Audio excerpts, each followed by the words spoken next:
making custom Warhammer bases that don't suck. You invest all your time, obviously, into the miniature to make that look as good or as real or as interesting as possible. You're telling me the world and the environment that model is within is like less interesting? I've never cared much for it. Like, I've never really been passionate about basing. This irritates me. Massive, just random tufts. You can tell who asked themselves the question, what story am I trying to tell? And who just did like what kind of feels right or what kind of looks good. Hello everyone and welcome to Paint Perspective, episode 90. In this episode, we're going to talk about how you can make custom Warhammer bases that don't suck. We're also going to be doing some hobby updates, of course, our hobby hacks. But first, we're back. We broke the streak, guys. I know, yeah. A little bit disappointing, but life happens. It's all right. Yeah. Things happen, you know. Yeah, we had to miss an Pretty episode. good run. Yeah, I We mean, had a great run. 89 episodes is not bad. Yeah. Yeah, in my we missed a week uploading basically for anyone new. But it's our first week we missed an upload in the entire run of the podcast so far, I believe. 89 episodes we made it. Yeah. Yeah. And did 1 week we do 2? Audio episodes. and audio. I think We've been consistent one way or another. We've made it happen. I'm saying if 1 week we actually did 2 episodes, then that kind of makes up for it. Yeah. Possibly.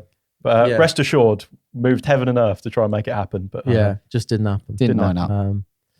But you know, here we're back. I'm That's over it. I don't know about you. Yeah, that's the important bit. Like, it just gave everyone some time to go and rewatch their older favourite episodes. Exactly. True. Very true.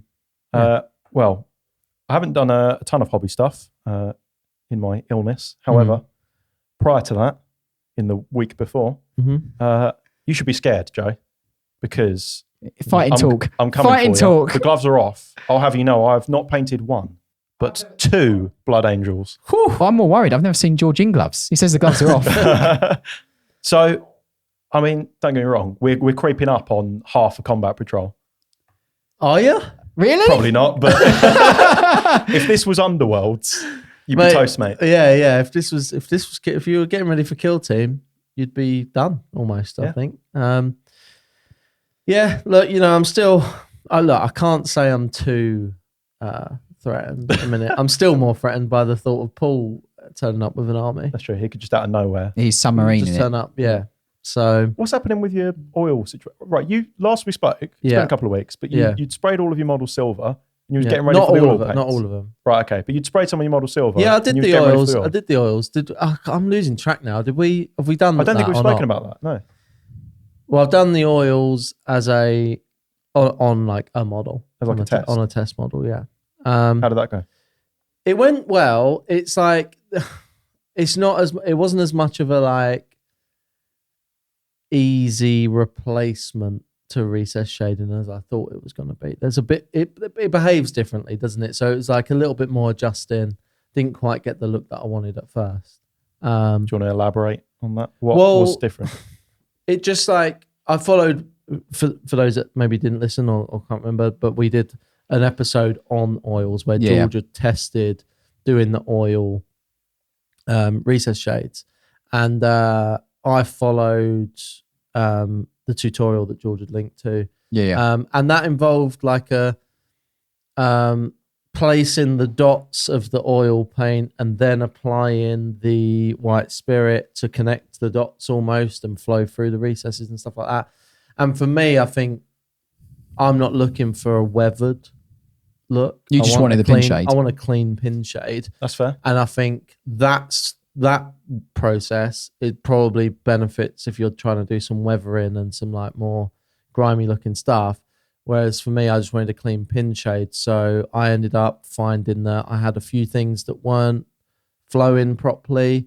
Like the recesses weren't having like a consistent, nice line, if that makes sense. I wonder if maybe that's not necessarily to do with a weathered thing, but on my test model, because it was an Imperialis model, the recesses are quite shallow. Yeah. So I think maybe that lent itself better to that. Maybe if you've got quite deep recesses on like a marine. What I ended up doing was just kind of mixing up a mix of the oil paint with the white spirit, basically creating a wash with that, and then just panel lining, like recess shading like I normally would with that. How did that go? Way better. It was still quicker as well because it was like...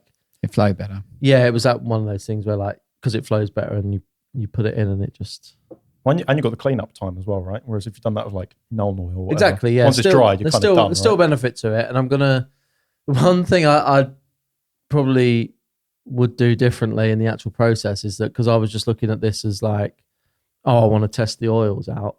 I didn't paint everything else first. I literally just sprayed it silver and then started doing the oils thing. I think that works though, because if then your cleanup stages of your base coats would be easier, right? Yeah, but I think there's probably like some other stuff. You could wait for the oils to cure properly, and then you wouldn't be worried about when you're doing your base coats with your other colours. Yeah, but I think there's other things that I could use the oil on. Oh, and get like a 2-in-1 shade. right. Yeah, so like weapon casings and stuff, you can use the same shade. Yeah, exactly. Right, gotcha. So I think what I've had to do is then I've gone back in, started like base coating all the other areas. Then I'm probably just gonna. There's still some areas to tidy up on the oil, so it's definitely like a bit of a. Is this still a test model though? People say I'm a slow painter. Joe is on an infinite crusade of test models. Yeah, but like, do you know what I mean? Like, you could say it's an army of test models. An army of test models. Yeah, test model chapter. Yeah. Yeah, I don't know. It's. I mean, that was a couple of weeks ago now, obviously, but and then I haven't really painted since. I haven't really done much since. Been busy. Fair enough. Been busy. What can I say? Been going to gigs, and I was away last weekend, which we'll touch on in the Patreon post show. Fair enough. Just had some nightmare stuff at home, waiting for people to deliver washing machines and whatever. That's what people are really here for. To listen to. Let me tell you, like, dog ate my homework. Yeah, I was waiting for a washing machine. Literally, like, I want you to listen back to these whenever you're like out living on your own and you have to deal with all this stuff, and you're like, oh, why didn't he have any time to paint? Why had his hobby room got all the furniture in it yet? It is a nightmare when you're like the only one there. Hang on a sec, I'm confused. I know I go on about a mini fridge under a desk. What are you doing with a washing machine? Is that your paint shaker? No, just in general. I'm just saying I've got to wait around all day and like. Right, tell me honestly, if James said he's got a great model stripping hat, you put a load of bio strip in the washing machine and chuck your army in there, would you be surprised? No. Not that would definitely be a James hat. That's... No, I was just saying... I can see the cogs turning in his head right now. No, that wouldn't work. I was just saying there's these general life things, such as all this... I've had like loads of things breaking down recently. I know. I don't know why. Like my car broke down, I had to get my tyres done, like redone, because they kept going down. And then that's separate to my car actually breaking down, by the way. And then I had to get my tyres done again. The same tyre had to get done again like the week after. What, puncture? I know we've been compared to Top Gear. All right, okay. Yeah. But oh, no one's mentioned Top Gear in ages. That's a streak that I'm more unhappy that streak's been broken. Joe's never liked the Top Gear comparison. I was very flattered when people compared I thought it was quite good. No, don't get me wrong. I'm flattered because they're saying it. You just don't like Top Gear. I just don't like Top Gear. Hot take for Joe. People are going to be in up. Yeah, sorry. Absolutely. That's a bad take. Not a car person. I'm definitely not a Top Gear person.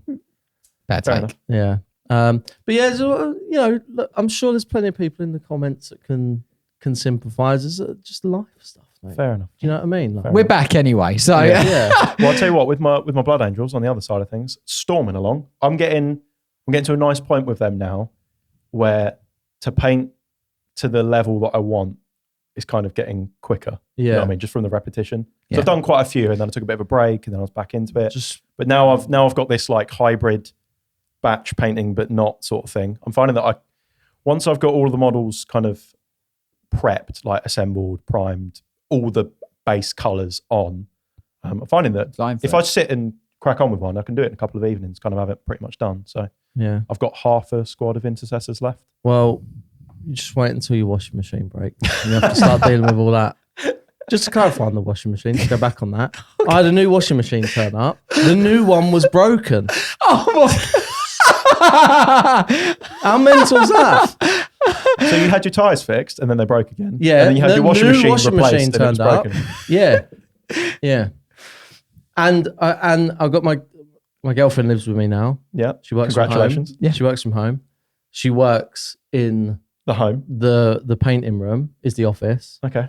So obviously, even if I'm off all day, if she's working, I can't just sit there next to her. She's on the phone a lot for work, so it's like that's what she does. It's part of the job. So I can't just sit there painting like hairdryer, airbrush, and all that while she's on the phone. So it's not like I've got these full days to paint either. It's like, there's a lot of stuff going on. I'm still going to win, but there's a lot of stuff going fighting on. talk. Yeah. Fair enough. Well, Fair enough. since you put me in the lead, You can have a picture up of wherever it's up to. There you go. I'll put my hand over it because Jules likes when we do that. There.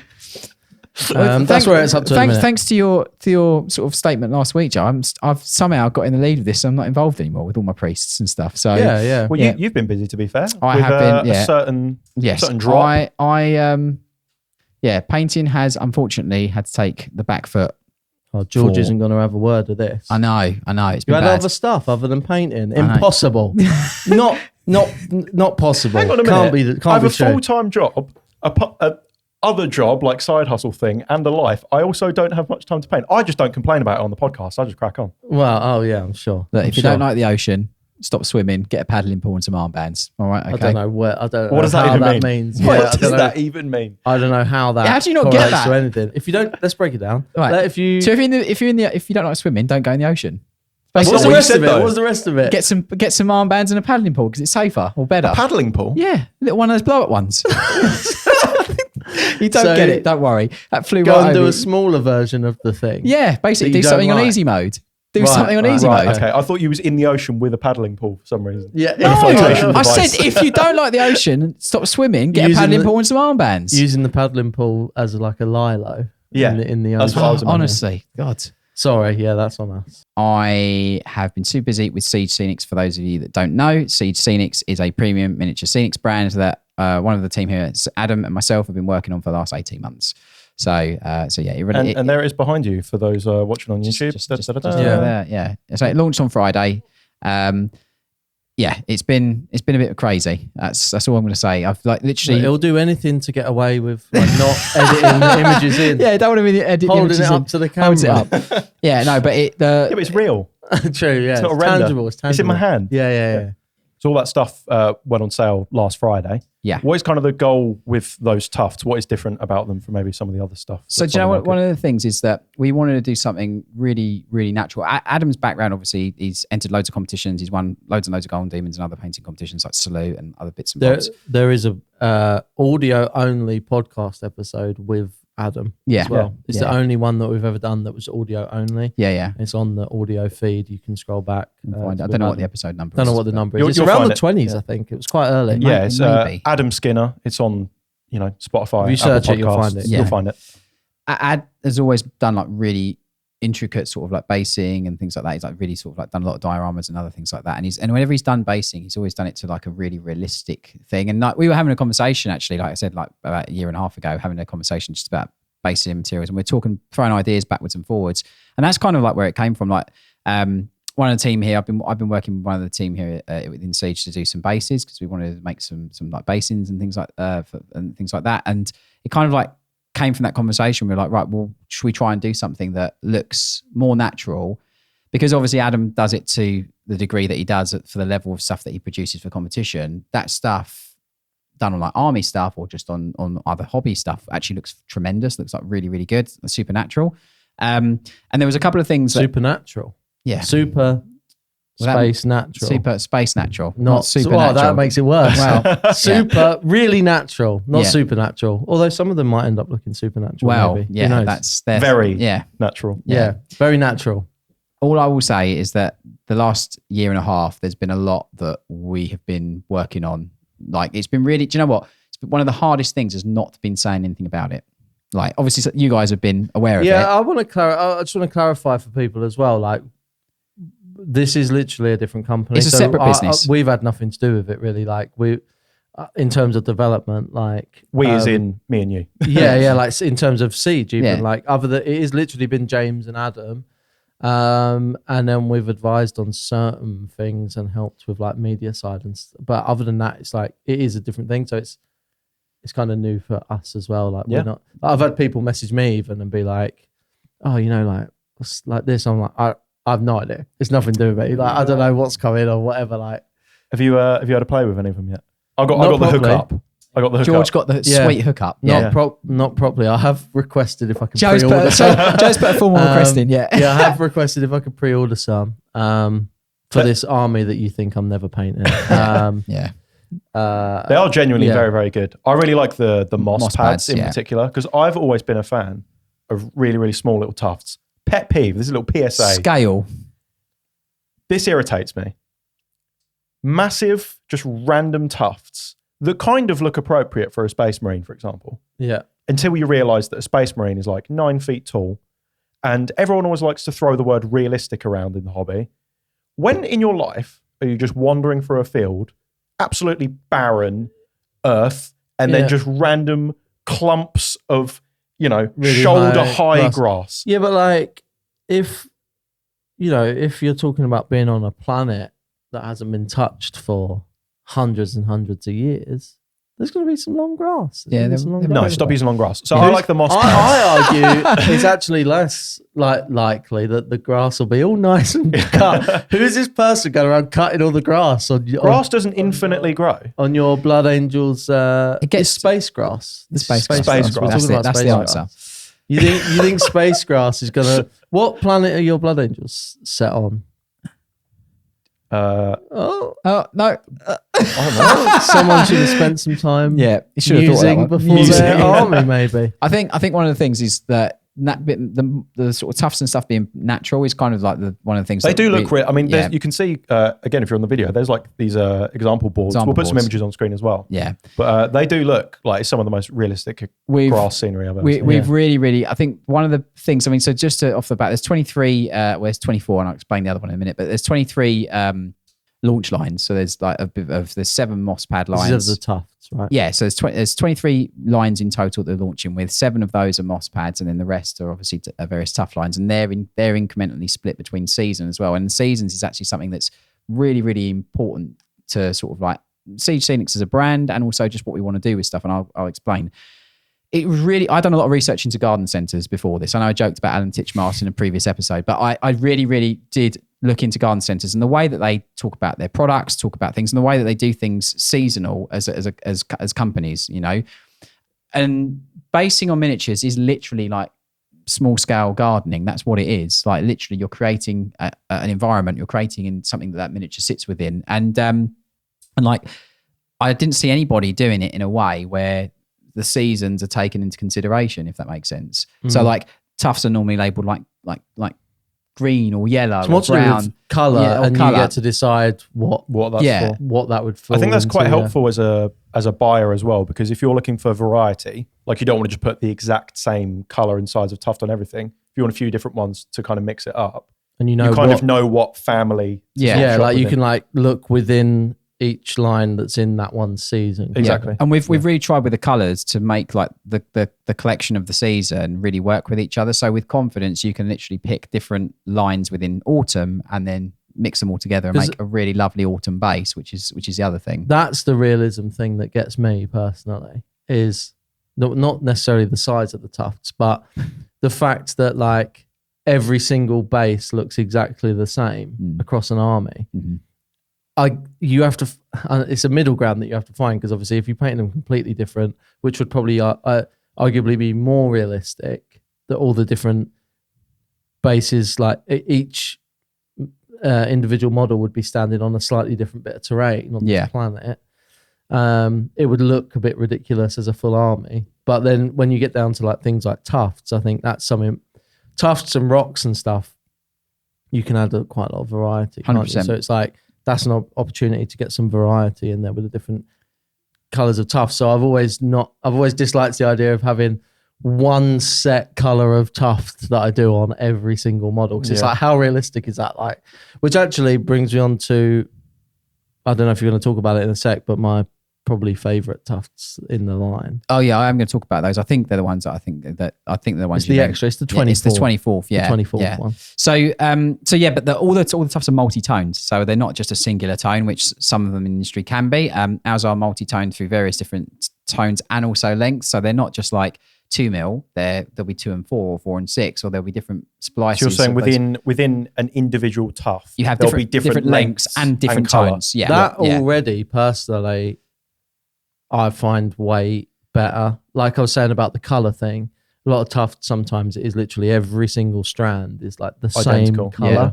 So Yeah. even having that, like multiple different colors and lengths within one single tuft, yeah, I find that adds to the realism. We've really gone sort of like hard mode on doing everything that we can to make them look as realistic as possible. It was a fine balance between making them look aesthetically pleasing in a pack, like when you look at them, but at the same time, if they're too regimented, as in they look like they're soldiers lined up. I know they've got to go on the basis of soldiers, but they don't need to be lined up as soldiers in the pack. Making that also look natural as well, and so that you've got a variance of size and shape and all these different things. So we've kind of like turned the dial to 11 for our products on everything that is like natural, if that makes sense. Yeah. That's really what we've tried to do with it. And then the moss pads is something Adam was like really, really passionate about, because he was like, scale purposes, exactly what you said, George. And also just like that varying height, when you put tufts and moss next to each other on a base, it just adds so much more depth and interest to it as well, which I think is something that it's really quick and easy to do. And it just adds a lot to the base. So that's something that we've really tried to do. So every season has not only got tufts, but it's also got moss pads appropriate for that season as well, which I think is quite good. So yeah, but yeah, the 24th line is a really special one, and I'm glad we can talk about it, because I've done a little reel about it, explain a little bit about it, because there's a really good cause behind it. So during the manufacturing process, there's loads of excess material that just gets accumulates. Obviously, it's little fibers when we're making them, and these are all made by Adam and myself. We're not made by a third party or anything. We make them all. That excess gets collected, and we basically thought, what can we do with it? And we were collecting it, and we're like, oh, what are we going to do? So we actually thought, look, let's try and see if we can make a tough line out of it. And it went through, and I literally thought it was the best one we've ever done. You've got that, all those things. It just looks super realistic, because it, like you say, it's loads of different colors, loads of different lengths and stuff all put together. Yeah. So it just looks the most realistic to me. So that one is unnamed at present. There is a working title which me and Adam call it, which I'll happily say. We call it junkyard carpet, because it's like all the excess on the floor that's picked up, or all the excess that's picked up and used, obviously during. So this is like, it's the waste from manufacturing that you're trying to repurpose. The other thing with that is every pack that we sell, because we're conscious that it is a byproduct of the manufacturing process, but we want to utilize it in an efficient way. Every single pack of that we sell, we're donating as a company 50p to Great Ormond Street Children's Hospital, which is, I think, something that hopefully everybody can get behind and see that's obviously a very good cause. But we want to do something really positive, both in the industry for the product that we're making and also outside of it. And I think that's one of the best causes to give to for us as a company. Win-win, isn't it? A bit more eco-friendly, and it's going to a good cause as well. Yeah, definitely. I want to know what you're going to do with the offcuts of the offcuts. So we use all of that. We collect it all and then use it again. So if there's any excess, and then it goes straight back into the next round of. So it's never ending. It's never ending. Yeah. So infinite. This is infinite tough. Infinite tough. So we've infinite tough glitch. Yeah. We've found. it is genuinely. They are genuinely brilliant. I don't know what ones I'm settled on yet, but I think. Do you know the thing is, we're going to go into basing, aren't we? So maybe I'll talk about basing in a sec. More broadly, the thing I've tried to do with it just as well is I also thought of it tried to think of it from a consumer's perspective. Like, I can't remember, and this is honestly, my old Blood Angel Army, my firstborn one. I know the manufacturer, but I can't remember the name of what the tufts I've used. I know the color. I literally don't, and I can honestly say that. Like they might have even changed now. Well, if you don't document it in your journal or whatever, then you're not going to remember. So every single line is individually named and it has its own name, which then there's loads of them. Some of them sound like cocktails. Some of them sound like, like easier than that. You have like the SKU numbers on there, don't you? Yeah. On the packaging. Yeah, which is like SKUs. Very helpful, I think.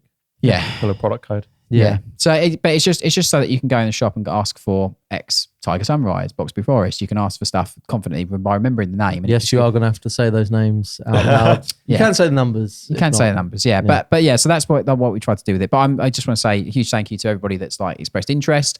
Massive the support for it's been huge on socials. It's been pretty crazy. I think it's exciting though, isn't it? And I've enjoyed like not really being part of it, because I get to like be a bit excited about it as well. Do you know what I mean? Like it's like I'm looking forward to.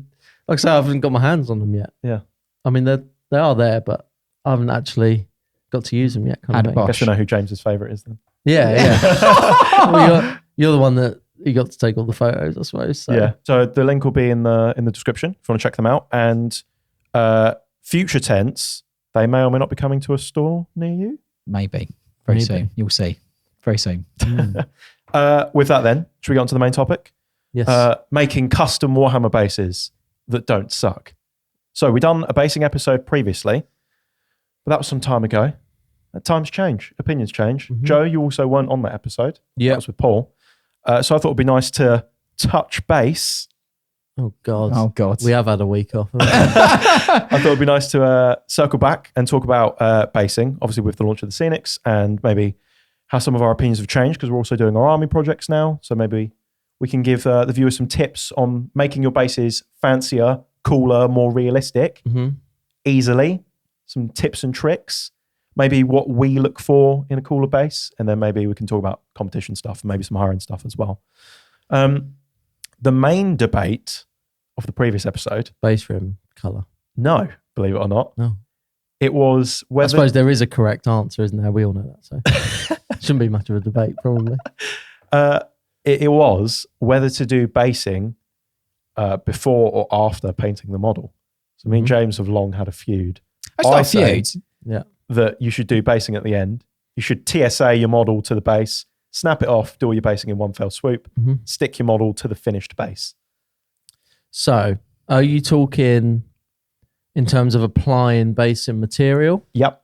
The whole shebang. So you're saying fully paint the model, the base is completely empty, Completely stock plastic. and it's just like super glued to the base, or it's on a pin or something, Yep. whatever your preference is. But George only learned about a pin a couple of weeks ago, so don't worry. true, Yeah, I thank did you tell for- you- I thank did you for tell you teaching me about Do that, you Joe. remember what I said about pinning? I do remember, yeah. Okay, yep, no Thank you for worries. teaching that. And that'll be my downfall because you'll get through the Blood Angels way quicker now.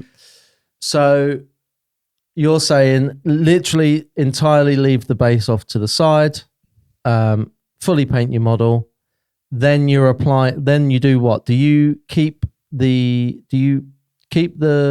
model on the base so that it's like its feet are connected and you've got like a almost feet cut out from where you put the basing material? Or do you remove the model from the base entirely, completely fully basing material the base, and then get the model back on top of the basing material? Because the connection points is the thing that throws me. Is like, should the model be connected directly to the plastic base?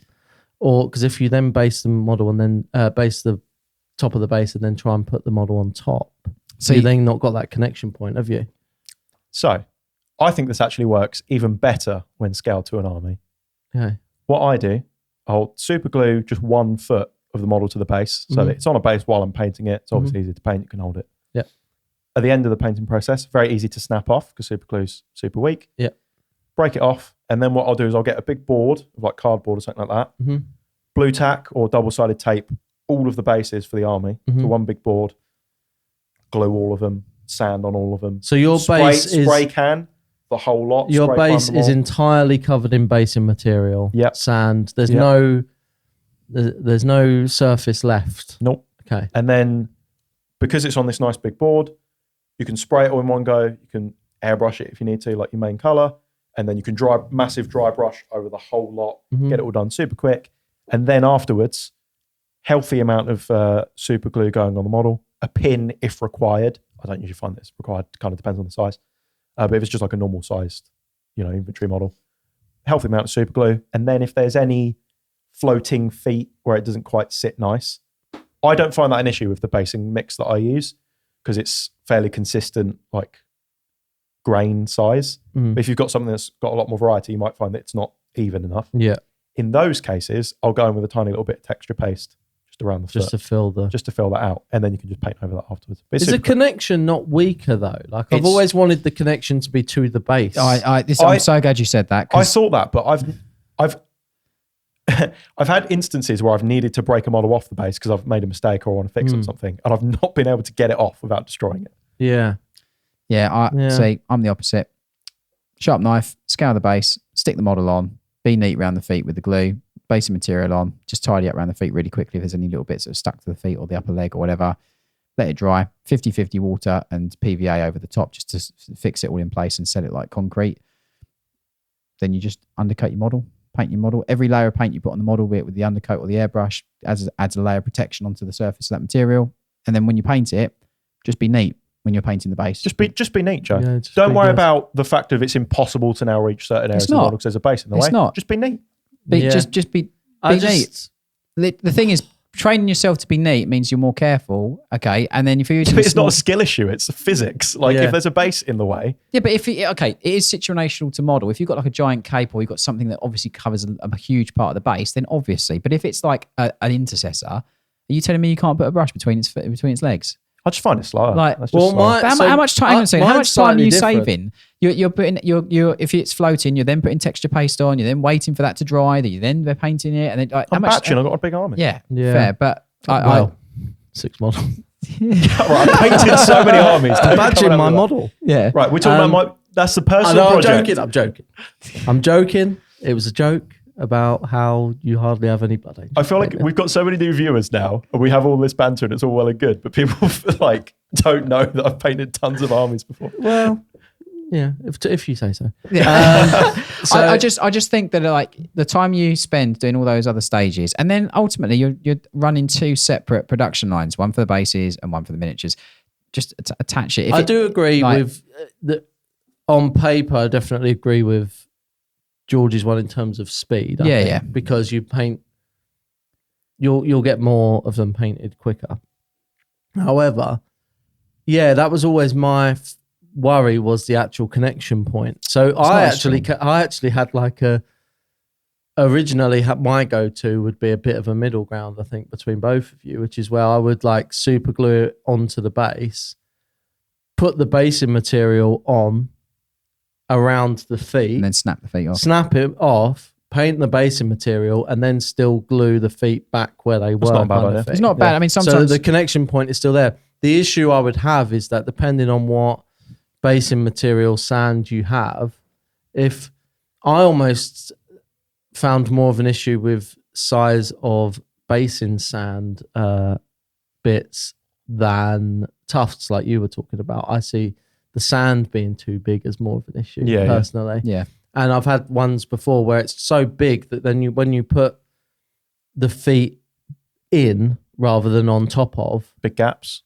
either big gaps or like the sand is like obviously coming up the side of the foot or something, and it's like, well, this is supposed to be like sand. Do you know what I mean? Like, it's not supposed to be big rocks. I think that's part of why I don't like the sort of sunk in look of adding the base material afterwards, is you can end up with I mean, I know that you're sunk in the base a little bit. Are you playing a sand pit with your models or something? How much sand are you putting on the base? No, I think if you get certain basing materials, look, hopefully this is all going to be solved with Scenics once we got that. But again, I have not actually got my hands on them. But we can nip this in the bud. James, give him some of the Siege Scenic sand. I'll sort you out. If anyone can hook me up with some Siege Scenic stuff, if you're listening, I know a guy. Adam, if you're listening, like I think just certain basing material is just bigger, and that's what throws me off more, especially if you're doing the sunk in thing. Funny enough, the current model that I was working on with the oils and stuff, I have actually done it kind of in the way that George has explained. I just so I've completely fully based the base with material, and then I was going to see how it goes to attaching it to that, just as a bit of an experiment. But, I think if you're using resin bases, then that way of doing it's perfectly fine, like the way George has said, because obviously you've got to drill into it and pin it anyway, so you might as well. But if you're doing the plastic bases and then you put material on them, I just stick it on. I don't want to bang on about this for too long, but obviously mine and James's opinions haven't changed. They're just since opinions. the last episode. But There's 3 different options really. I've got a middle ground one. I think it does largely, rather than being what's more productive or whatever, it actually, I think, does come down more to what look do you prefer? Do you prefer the basing material to kind of be underneath the feet entirely, underneath the model entirely, like what George is saying? Or do you prefer it to be kind of sunk around the feet a little bit? Yeah. Marine one is like a ton. He's not going to float on sand, is he? I think what Joe said is quite important though, because depending on the grain size of the basing material, because if you're using like really coarse, like gravel almost, it's going to look like the model's like floating on top of it. Yeah. Yeah. But if you're using like a nice fine, almost powdery kind of sand, then it works. then it works because it's Yeah. pretty flat anyway. Yeah. So I mean, well, there's 3 different options there, and it Sick. comes down to personal preference, I suppose. So moving on from there, then, what for you is like important then in a base? What's the next thing that's like super important? Well, this is the thing with basing. Like, I've never cared much for it. Like, I've never really been passionate about basing because for me, I've always been more of a, especially when it comes to an army or something. Like, again, for any new listeners, I'm not a competition painter. I haven't entered GD and all this and done dioramas or whatever. And I've always been a bit of a less is more with basing.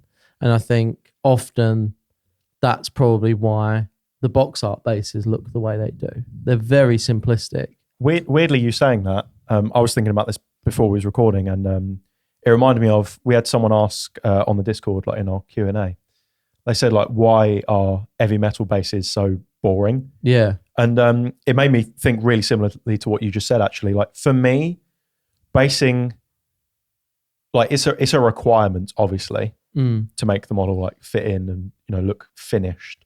But for me, it is, I don't want to say unimportant, but like, I'm all about the model. Yeah. And it can be, it's a fine line. It can be a distraction, right? If it's too much and it's too crazy, your eye's kind of drawn to that rather than the bit that is supposed to be cool, which is the model. So I think that the flip side to this is if you're maybe banging an army out, not painting it to much of a high level, and you put some effort into your bases, you make your bases look really good. That's a good point. It can really like make the army look better than it is. Yeah, especially at an army level. That's a really good point. In terms of loads of models. And I'd argue that making really interesting, cool bases is probably way less of a time sink than making the paint job of the model hard. I actually enjoy basing just in general is something I love it. I love it. Yeah, I love it. Hence, you just create a company around it. There's that, and in general, I mean, like the Crute model I done with the Ultramarine on it, the ignited Khorne Berserker, the gold one with the blue base that I done. I'll actively avoid it. If I get a model that comes with, like, even a GW model that like comes with, say, like a dead Marine and he's like stood on top of it. Clip that off. I get rid of it. Like, I've got a Lamartis, right? I'm not putting him on the base. I'm not putting him on the base. His base is sick. What are you on about? It won't fit with my army. They're not. You're not a true son of Sanguinius, mate. What are you on about? Come on, get that the base on is there. cool. I'm going to keep it. I'll probably use it for something. What happened to no named characters anyway? Well, I might do him. I don't know. He might go in the cabinet or something. You know? Yeah. So you can keep his base thing probably. He's sick. You can't not do him without that base. Sorry. In a way, I'm almost your perfect customer because I want like an easy way. I don't particularly enjoy the basing element, so I am. I like them to look, for an army anyway. I do like them to look fairly plain. Yeah. But there's nothing. Because I think if it's just plain and neat, it is more realistic in my mind. Not everyone is going to be standing next to a dead body or on top of a fallen pillar, on top of a tank or you're whatever. right. Certain things like, I get that. You know, it's such a broad. There's so many different things you could do with it. And for me, I've always thought, it looked better if it just looks more realistic if they're just like, pretty plain in terms of basing. Couple of rocks, couple of tufts. Yeah, that's your lot. If you're a miniature painter, you'll know how important it is to have the right tools for the hobby. But it doesn't matter what brushes or paints you have if you can't see what you're doing in the first place. If you want to improve your painting, contorting yourself under a small, repurposed lamp from around the house, giving yourself a backache and straining your eyes just isn't going to cut it. That's why one of the biggest upgrades I've ever made to my painting setup was my Onyx painting lamp from Native Lighting. Its articulating arm allows me to sit in the perfect painting position for those long hobby sessions, and its super bright 2200 lumen, dimmable LEDs cast soft and diffused light on my models without any harsh shadows. As someone with a very small hobby space, by far my favourite feature is its adjustable mounting clamp, which attaches to the side of my desk, maximising my free workspace. And its daylight colour balance temperature of 6500K gives you the confidence that colours you are painting are accurate and your miniatures will pop on the tabletop. To upgrade your setup to the equipment we rely on here at Siege Studios, head to the link in this episode's description or go to siegestudios.co.uk patreon.com/shop. Let's dive into what you said about the army thing just a little bit more, about making your models look better with having fancy basics. Because obviously the topic is customizing your bases, right, and adding more to them. I think most people, at a minimum, especially on an army, it's kind of a very cookie cutter thing basing, where everyone kind of gets their base, they'll put texture paste on it or sand, chuck a couple of tufts on it, call it a day, which I think I prefer that look generally for an army. I don't really think that has a place in like competition painting and display models and so on. Yeah. But I think that is a really good starting point for adding stuff and adding interest, in the sense of, I think there's a lot of quick and easy wins you can get by adding extra bits on to one of those like stock bases, if you will. One of the examples that I gave in the previous episode we did on this was just taking like, when you get a box of intercessors, they come with all the different magazine types. Yeah. You're only going to choose one of those three, so you get two left over. You can just, with some clippers, cut off the kind of scope bit, and you've got an extra magazine. Chuck a couple of those on the floor as like discarded. Yeah. Or maybe like a pistol or something. Citadel Skulls, obviously, is like one of the they just released the new thing. The right? new thing is actually fantastic because you get all those other things to put on the base. But I did just want to tack on like one thing that I know what you're saying about, making them look plain or just having a couple of tufts and stuff like that. I've always thought of basing, and maybe it's just my take on it and the way I've always thought about it, but I've always thought the base is like super important to the model, purely because you invest all your time obviously into the miniature to make that look as good or as real or as interesting as possible. And then like you're telling me the world and the environment that model is within is like less interesting. Like I've always wanted to do stuff that not only when you're looking at the model and reading the model as someone looking at it, that you're not just captivated by the model, but you're also captivated by it. You imagine this. I think of it like a scene or a moment in time caught in that piece. You're imagining all the things that's going on with it. So, and this is before we talk about like throwing color into the mix, like color contrasting colors. Like if you've got an ultramarine, maybe put it on a Mars base because that orange tone contrasts the blue really nicely. And like all these different things that you can do, not only with the actual physical things that you put on the base, but also the colors and things that you're using, which again, leading on to tufts, the color of tufts that you use. Does that contrast? Is it a neutral tone one, or has it got hues in it which complement the armor color? Like, if you put green tufts on a base with a Blood Angel, for example, it'll work really well because of green and red obviously being contrast. So there's loads of, like, a prime example, the some of the models you've shown me recently, the little moss pads you've used on those, the little green bright Enchanted Realm moss pads, like you put them on the base and they contrast the red really well. So like it's things like that I think like the setting that model is within is just as important. And I've always said a base is like a frame to a canvas. Like you get frames that are really basic, like a black one just around a really bright artwork, or you get like the gilded frame that's like got quite a subdued and both those things complement and harmonize with each other to then create the overall thing. You don't just take the miniature as the main thing. It should be the base as well. That's a good point. And I think what you said about color choice is quite important as well. That can sometimes be overlooked. It's hugely important. I think sometimes people pick a theme or something that they think is cool, rather than what necessarily makes the most sense in a or an environment. Do you mean like an environment? Yeah. Like, so for example, someone might go, "Oh, lava bases look sick. I want to do lava bases." Yeah. As kind of a separate thought to what the army scheme is. So forgetting lore and stuff, just on purely visual, if you want a lot of contrast or you want the base to complement the miniature nicely, I think you kind of have less choice with basing than you might think you do, in the sense of, for example, with my Blood Angels, I've gone fairly plain with just like neutral browns and stuff. Green was the obvious color choice for the tufts, right? But if I was doing bright red lava bases, that would be kind of overpowering visually, because it's just a lot of the same. Like if it was black basing with bright red lava, it's like, well, the model's already black and red. Yeah. There's no kind of visual separation. I do think part of that though is like, I suppose not everyone wants to follow the quote unquote rules of it. They might Rule of love the look of their Blood Angels on lava bases, even though it's all red. Yeah. So that's also part of it, I guess. Yeah. Like that can be part of it. But in terms of choosing the option which might like universally look the best to everyone, you probably have less option than than you think. It's funny because like sometimes, and then once you start thinking of it like that, you start realizing why the Games Workshop box art is mostly the way that it is. I think there's two reasons why the box in terms art. of, I'm talking color choices, because There's only a few different really color choices they have for different kind of It's basically brown games or grey. and worlds, grey, yeah. and it's all neutral most of the time. Yeah. I think that's because, I mean, like ultimately the box art images are to sell the model. So like you don't really want someone in looking at the base. Really, you want them to focus on the model. It's also a perspective thing, I think, because there's two ways of looking at a miniature. There's looking at the Space Marine that I painted, and there's looking at, Sergeant what's his face from Baal who's fighting in the middle of a battle. Like, it depends how you view models. 100%. I've said many a time that I kind of take Warhammer for what it is. I kind of just see it as the Space Marines that I painted that are in my cabinet. Yeah.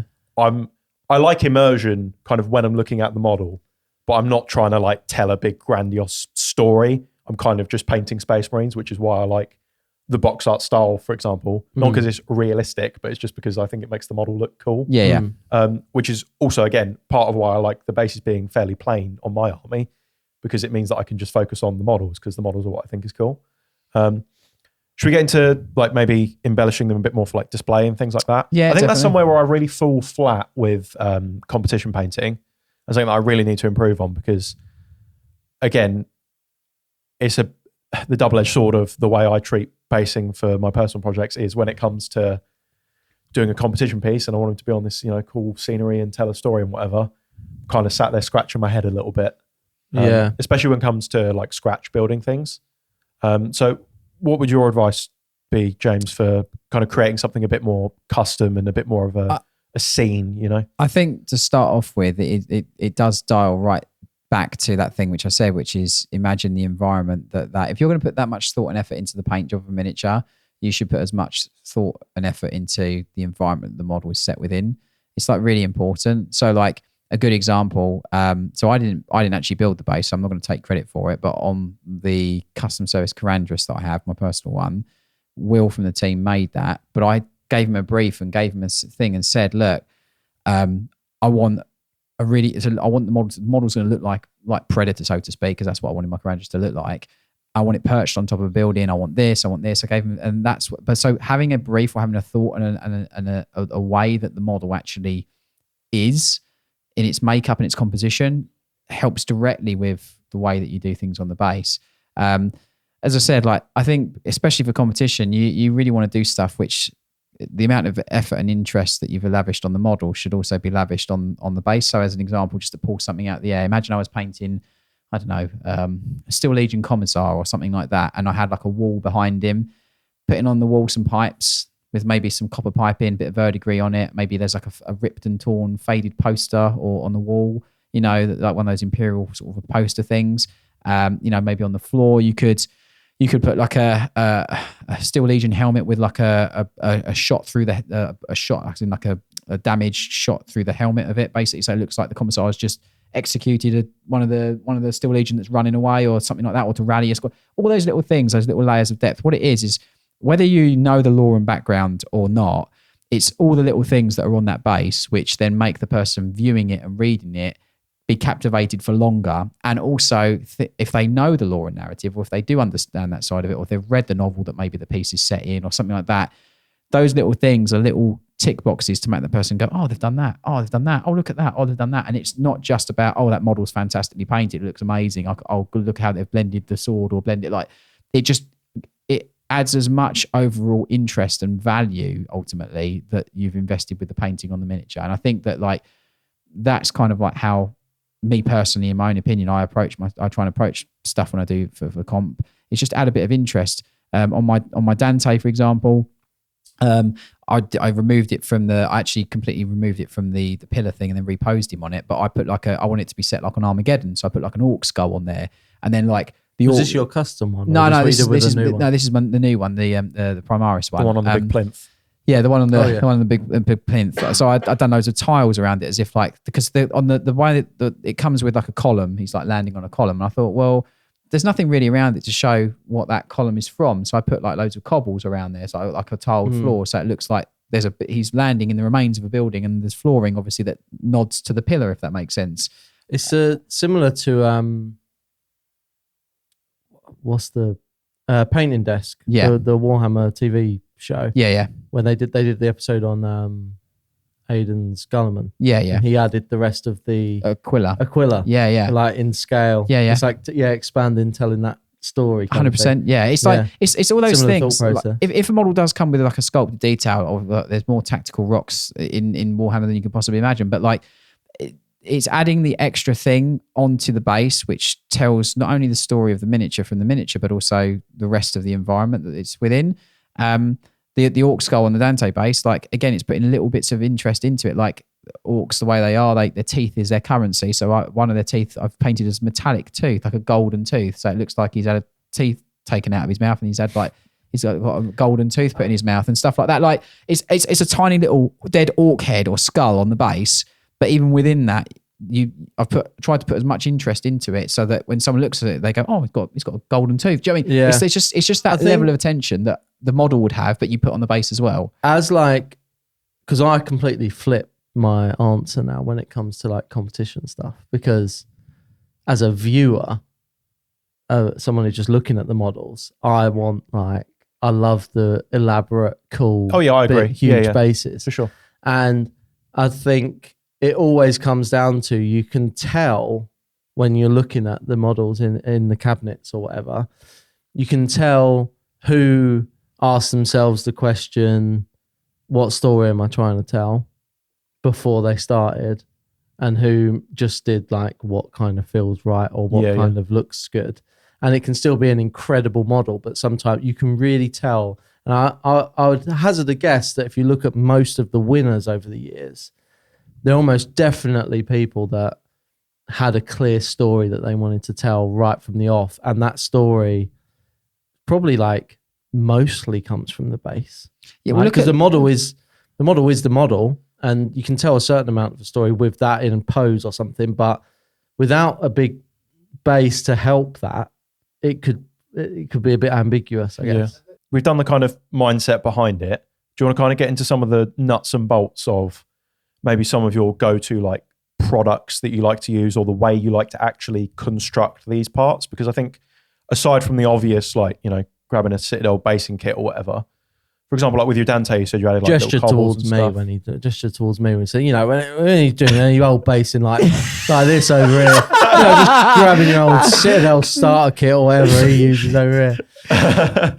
Sorry, Joe, I didn't mean to target that. Yeah. But what is kind of like your go-to for actually like making bases? You know, what is some of the stuff you actually like to use to do that? It varies hugely. So like sculpted plasticard, there's loads of different plasticards out there, like tread plate or diamond plate or like gantry or... I'll tell you what, when I was opened up to the world of sculpted plasticard and patterned plasticard, blew my mind. Yeah, it's mega. It's brilliant. It can add like so much stuff, or you can get like little, like construction looking like T-bar type things and stuff like that. Like RSJs and things like I-bar. that. Yeah. Like a T-bar? Yeah. T-bar, I think? I don't know, maybe. Chop the end off.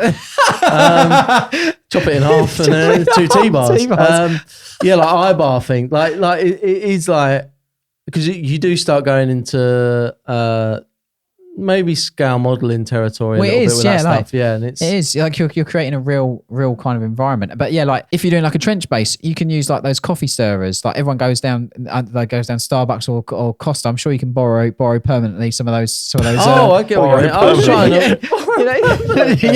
You can permanently borrowed a few of them permanently. You can permanently borrow some of those coffee stirrers and make trench boardings. You know, we're not encouraging you go out and steal. No, with the purchase of the beverage. They're not stealing. You buy the beverage, you get the coffee stirrers. Just go it's a fair to trade. Hobbycraft or whatever and buy some lollipop Go down sticks Starbucks, buy yourself a cup of coffee, get some coffee stirrers. Simple as that. Like you can get like styrene tubing, so you can do pipes. Like there's like so much stuff that you can use to make environments. You know, and I did go through a phase. Again, this potentially comes down to where I wanted like to do as little basing stuff as possible and still have it look good. I went through a phase of trying out potentially doing. I remember what it was actually when I had my Death Guard army. Just before I got rid of it, I was kind of had the mind of potentially switching to doing making them the Purge, which is like sort of a Death Guard warband. They're just a Chaos warband, not loads of info about them, but and they do. I think it's potentially like believed that they align to Nurgle, but it's maybe not 100%. But a lot of their stuff is kind of a lot of their battles and things that are recorded are based on ships. Yeah. So I was like, oh, if I'm going to make the switch to doing the Purge, I'll maybe do some like tread plate style like ship bases. That's cool. Be nice and easy, like. And that's when I kind of found, because I think I potentially asked you, this is years ago now, and you were like pointing me towards the plasticard stuff. It's great. And I remember like seeing it and being like, this is incredible. Like, because it's not that expensive. No, it's not. Really, and the thing is, plasticard in itself, you can get it. And if you want to make a cobbled street, you just cut loads of little squares, leave little gaps between them, and you can make like your own tiled floors. Like you can, there's so much stuff you can do. I think I said in a previous episode, like I've been making a load of trench basing, not just because I need trench base. I just fancied making some. Like, and I really enjoy making bases and making that immersive environment, because ultimately as I've said, it's the environment the model goes in. He loves basing so much without any models for them. He just made a load of bases. He just made bases. Yeah. Just for the I just fun. love, I do enjoy basing is something I really, really enjoy. And like, yeah, like as I've said, like the print, I don't know, it's the plastic card that's got like tread plate on it. You've got like the styrene rods. You've got like I-bar or T-bar or whatever. Yeah. I would definitely look to like, for stuff like that, look to like places that sell like model train, like railway I mentioned in one of stuff. our post shows for our patrons the railway shop experience I had. And like, if you want to get into basing, hardcore Rambo style, go down the model railway shop. Yeah, so like that there is so much out there. Like we've just rattled off like a huge list of like these other things that you can use. Do you know what my favorite one that you ever suggested to me was? What? And it was when I was doing those kind of bases as well. I've mentioned it on the podcast before. I know what you're going to say. The watch parts. Yeah, the watch parts. Yeah, they're great. You can buy like just bags on eBay of like faulty watch parts or something. Yep. And they're perfect to put on like mechanical. Oh, if you're doing mechanical like bases, they look amazing. It's genuinely like mad. It was brilliant. I loved it. When he, I can't remember what I did it for. It was probably when I was looking at doing, those kind of like, Forge World or ship type bases. Bases. I think we done it on a commission. We have, yeah. And I was like, oh yeah, I might give that a go. And I They bought look a bag. great. It was like well cheap. It's just all little like little cogs and cogs things and like that. stuff. Yeah, It's brilliant. It's really Like, good. They're all different sizes. Like, and so it's like thinking outside the box like that. I had a remote, like a remote control, like TV remote at home that broke. And I just sort of took it apart, like pulled all like springs and stuff out of it, and like used that on it. Like it was mad. Like you can do all, crazy stuff like that. Do you know what one of my favorites is? As a guitarist, I have a lot of string changes. Guitar strings, especially the thicker gauge ones, are very, very useful for making cables and stuff, because they're already wound, so they look like kind of coiled cables. Yeah. And also got an infinite length of it, so you can cut it to be perfectly to size, and they're very, very flexible. Guitar, the bits you cut off the guitar head when you restring a guitar are perfect for that. And also whip aerials on tanks, because you got the actual bit of the guitar wire that's just the actual wire in the central core that's left at the end. You can just use the bottom, cut a bit off where it's got the coil, so it's got a bit of coil at the bottom, and then you have the whip part, and you can use that. They look amazing as tank aerials. Like they're just phenomenal. Even if you're not a guitarist, a pack of guitar strings is super cheap. Yeah, so just buy a pack of 5, guitar 6 strings, quid. and you'll have enough to Loads, do. Plenty. Yeah, they're fantastic. But yeah, like there's loads of things you can do. And I know you said about obviously like the GW kits and stuff like that, but I think like using a bit of scenery, like a tiny bit of scenery from GW, and then like doing all these other bits and bobs, like you get little addition. There's like so many kits now come like with really good little basing details. I think that we're a bit spoiled with those. Like I remember the very first time the last non-Primaris Assault Squad came out, they came with like these little bits of basing detailer that each of you could put on each base, like a little bit of gantry, a little rock bit, a little thing. That was like one of the first times I was like, oh wow, like, you get some really cool little basing bits that come with the models. And we've had more and more of that come out over the last couple of years or so. Like you've seen like loads of little things that have been coming out. We've obviously got that. If you really are like, I hate basing, the plastic GW bases or like the plastics or resin bases are like fantastic, because it's all done for you. And all right, you've got to paint it still, But if you're doing a ship deck or something like that, just some gantry and stuff like that, and quick undercoat, dry brush a few colours, etc. Like maybe paint a couple of hazard stripes and things on it. You're done, and it's really interesting, you know. And that's been before you talk about oils and weathering and all this kind of stuff that you can do to it. So I think basing can be as easy or as easy or as hard as you want to make it, and also your level of investment of attention can be as easy or as much or as little as you want it to, and still you get a really, really good result. So just as like a bit more of a, I guess, tangible example to kind of show people, we mentioned that Carandrus model earlier, and I know you didn't construct that base, but if we put a picture up of the unpainted one, and you can see what the base looked like. Yeah. Can we maybe run down like some of the different materials and things that have been used on the base, just so people can see what we're saying and how it's put to work, sort of thing? Yeah. So obviously, as I mentioned, I wanted it to look like Predator, and he was like crouched on like a building roof or like a part of like a first story building or something like that. So we'll use a lot of eye bar. So that we were saying, obviously, the white sort of styrene eye bar that you can see on there, that comes from like a you can get that from model railway shops. Like plastic card stuff, right? Does that come as just like one big long length? One big long length, and you you cut just it. cut it. Yeah. It's really easy to work with. It's quite good, and obviously, like we'll put some thought about how it'd be angled, so it would like be holding up the floor that he's standing on, and like all that kind of stuff. And is that like the main structure? Is that kind of like milliput, sculpted, so that more like creamy looking stuff on the picture rather than the white bits? That essentially is like a sculpted bit of detail, which is obviously like it's a side of a building. So it's on the outside. That's like but like the core of it, that all the sort of basic material and stuff is kind of attached to. Yeah, is that like a sort of understructure? Yeah, it's an understructure that we'll build, and then like you've got obviously your general sort of sand and basing material that's been used obviously like in there as well. So I like, one of the things I like about it is that he's put the basing mix, like the sand or whatever, over like a lot of it. Like it's not just on the floor and then there's like it's to show the building sticking out of it. It's like it slopes up, it's a bit on the walls, it's a bit like on the different surfaces and stuff. It's to show that obviously the building's collapsed or that it's fallen in. Yeah, so it's just like rubble everywhere, right? Yeah, there's also bricks as well. If you look next to the sort of skull on the base, there's like some bricks and things like that. So they again, you can get them from railway shops, you can get them online, like tiny little bricks and things. Yeah. It really there's sells. A skull, like you just mentioned. There's obviously a skull. Like it's 40k. You've got to have a skull. Yeah, one of the GW skull packs. But it's just done in a way that adds a lot of interest with all the different pieces and things that are actually making the platform, you know. And you can't see it on that image, but around the back of the building that's still intact, you've got the outside wall. You've got some pipes on there as well. You've got like other little details on the actual base. They've got some like gilded kind of like edging that's on there as well, some metallic edging on like some of the concrete where there's like some rivets and studs and stuff like that. So there's quite a few bits on there, which again, for painting, you can then spend a lot of time actually just invested in bringing those bits to detail. But like even then, really, for quite an extravagant base, I would say, on a single model, it's not loads of different materials and not stuff. Really, obviously, no. most of the work probably sculpting that main structure, but not loads of different things to go out and buy, like, or whatever, like basing material you'll probably have already, skull you can find, or put something else from one of your other models, your bits box. And then you've just got the plastic card that we spoke about. I mean, that's the other thing I wanted to throw into this as well. Like, if you do game a lot and you've got a close set of gaming friends that you play with, like, you can really... You're going to say probably my favourite move on a basing thing for a gaming army. You literally just can put...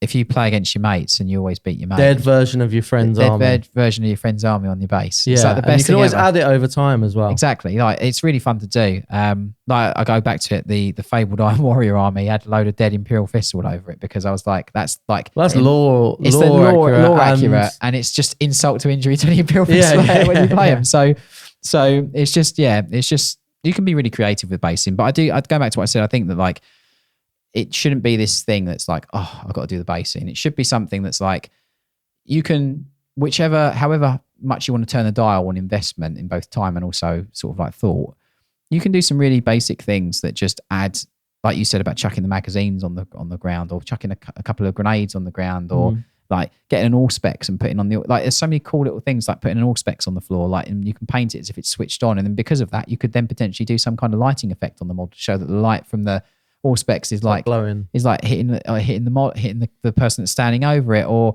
you know, or maybe they're looking at it, or I don't know. There's some really cool things you can do. And I think that that's like one of my favorite things about basing is that just it creates the world. It shouldn't just be about the model that you painted. It should be about the world that the model is within. And I think that's for me, that's what's really important personally when it comes to basing. Do you want to learn how to become a better miniature painter, improve your skills, and have the best looking army on the tabletop? Well, now you can with the Siege Studios Patreon. You'll gain instant access to our catalogue of over 350 easy to follow step-by-step tutorials covering a huge variety of colour schemes, painting styles, and techniques, with everything from beginner-focused foundation tutorials to full character masterclasses. Plus, with the team adding new lessons every single week, you'll never run out of techniques to learn or skills to improve. And if that's not enough, you also get access to our critique clinic, where you can get video feedback from us on your miniatures with advice on how to progress your painting, so you'll always know what to work on next and see improvements as fast as possible. So if you're ready to take the next steps in miniature painting, head to patreon.com/Siege Studios or check the link in this episode's description. Okay, our final weekly tradition on the podcast is, of course, hobby hacks. This is where we share a little quick tip with you you can implement into your own personal hobby time. James, do you have a hobby hack? I do. It's very much in this week's flavour. It's quite a good little pun for it as well. You're both probably familiar with this when I say it, and I think you're going to remember it, but maybe not. The flavour pun is throwing me off. The flavour bit so is you're a going to curveball. need some rubber chocolate molds. Does that give you any clues? No. No, I thought you were going to say. I went Have we done this straight one to. before? I don't think we have. I went straight to. I thought you were going to say something like crumble up like crisps and use it as basing material. Crisps. Crisps. Yeah. No. That's where I thought. That's where my mind went. Definitely not. Yeah. I mean, Is there flavour? And we chocolate knew it was has flavour. basing. I was trying to work out if he was going to go like vanilla, ice cream, lolly stick, tank basing. What is the flavour doesn't impact the lolly stick? This is James, though. I was. Then you have to specifically get Magnum. Exactly. I was referencing the fact that it's a chocolate mold. Yeah. Basically. Have we done this before? Is this a redo? I think we've done this before. I don't think I have. You might not have done it as a What hobby is it hack. first? Say what it is. So first. it's a really good way of making like masonry tiles, or like making sort of like tiles for basing, or like you can break them up to make rubble, or like. So basically what you want to do is you want to get some plaster of Paris. Yeah. Get old school and blue Peter. All right. Okay. We've had Blue Peter, we've had Alan Titchmarsh. I'd say anyone not born in England in the 80s is not going to have a good time with the references. Alan on this. Titchmarsh was in the 90s as well, and 2000s. No, I if think. you're born in the 80s. Okay, You'll all right. probably know him from TV. He's been on TV forever. Well, anyway. Does Jules know Alan Titchmarsh? Okay, George knows, so we're fine. Okay. Am I the barometer for that? Yeah, one? Gen Z know who Alan Titchmarsh Yeah. is. Moving on to the hobby hack. Basically, you get some really shallow rubberized chocolate molds off of Amazon. Okay. And then what you do is you get plaster of Paris, mix that up, and then pour that into the rubberized chocolate mold. Okay. Chocolate mold, obviously, if a bar of chocolate is quite shallow, it always has perfect little squares. It's really good. And if you get the right one, you can get like perfect size, decent tiles for your bases. But the good thing about it is plaster of Paris, is, albeit that it's hard, you can snap them or even break them through dropping them or hitting them with a hammer or whatever. And you can make some fantastic like urban basing debris or like tiles, or like, even if you want to do like a tiled floor for a diorama and you want a perfect tile, and you can almost lay a floor really nicely with those squares. Chocolate mold is great for doing that. You can also kind of determine the thickness by how much you fill it, right? Yeah. So like initially I was like, if you fill it all the way up, you can have like this like massive thick block. Yeah. Not Don't thinking, fill it all the way up. If you fill up just a tiny little bit, then you have a nice thin tile. And You obviously end up the with thinner it is, the separate easier it is to blocks crack. if you don't fill it up.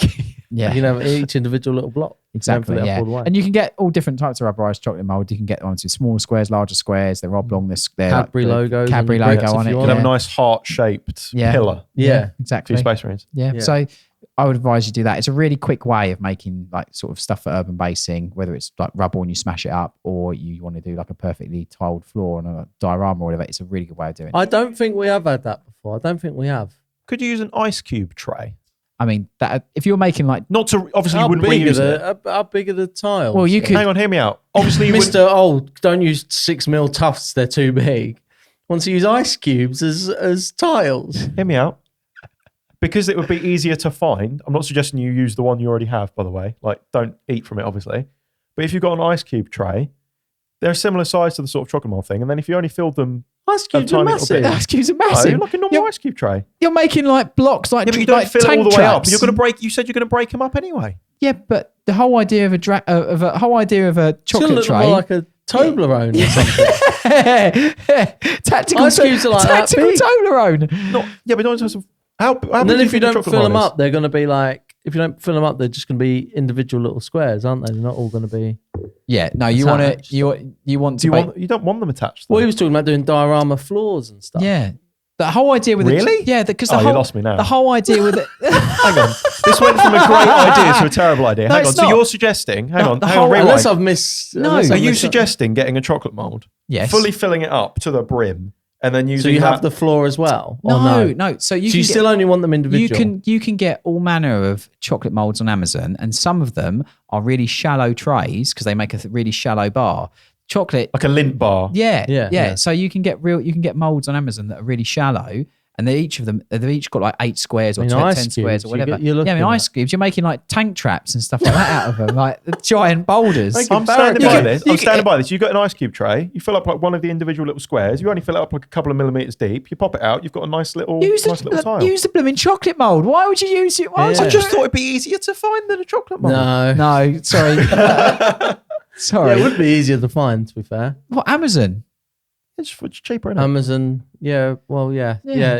You could probably find a ice tray easier than a chocolate mold, I would say. But Probably. just in like a shop or something. Back me up in the comments. I feel like that was a good idea. I think this is I don't agree. I don't agree at all.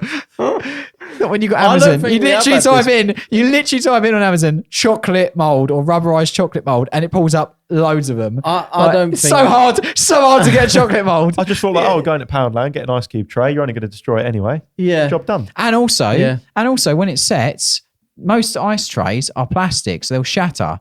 Whereas the rubberized chocolate mold, you can move it. You can get silicone ice trays. Well, you can, yeah, I Well, suppose so. yeah, but now that's harder to find. That's harder to find. You'll be on Amazon for a that. little bit harder to find. Yeah. I don't think we have had that one before. I think that counts. All right. Well, you two, Well, didn't, the you two listeners- didn't step up with anything, so I... The listeners can decide, can let us know. But I don't think we've had that one before. I think that is new. Fair enough. Me personally, Fair enough. unless it was on one that I wasn't on and didn't. No, I listen think to. we might have mentioned it before. I don't think it was a hobby hack. But it's very And fitting. That's what we're gonna have to start doing now. Finding old stuff that we mentioned, but not technically as a hobby hack. Well, actually, I did a hobby hack a couple of weeks ago, which I think would be very applicable for this week. Save it. Which I done it a few weeks ago. It was on okay. might have been on the last episode. I thought you meant you just done it while you were painting. No. But I was saying I mentioned using an airbrush needle for applying tufts. Oh, I think yeah. that would work perfectly for the moss pads. Mhm. So bear that in mind. But, Yeah. I'm sure I've done one along the way that would apply to basing. because your Also, knowledge just finds them naturally, right? I'll just say, look at my previous hobby hacks, and I'm sure of which there's there one- are so many. I'm sure there's one there that relates to basing. There was one actually. There was a previous one that I did that relates. Do you to remember basing. it, Joe? Yep, it was. I went for a phase of using thinned down texture paint as the glue for my basing sand. Oh, And it I gave remember that. it Yeah, I gave a remember cool that, yeah. like uneven, like it gave a more natural I'll give you that. look.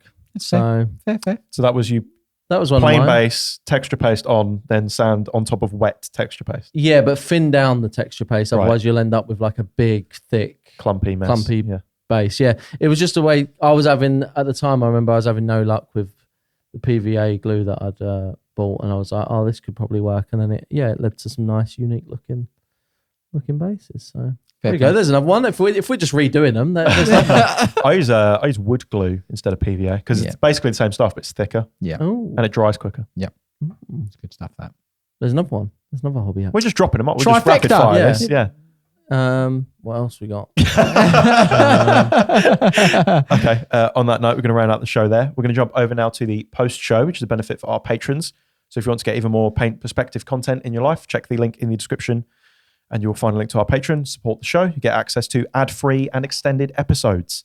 Otherwise, we look forward to seeing you next week. Right, do you want to hear the text that I got over the weekend from James? Warboot was bad. Couldn't resist. Was like a honey trap. All that sticky paper that catches flies. What? Give us a clue for item number 1. It's sealed. Metal Mordians. No. You're close. Close. Yeah, so some form of old tank.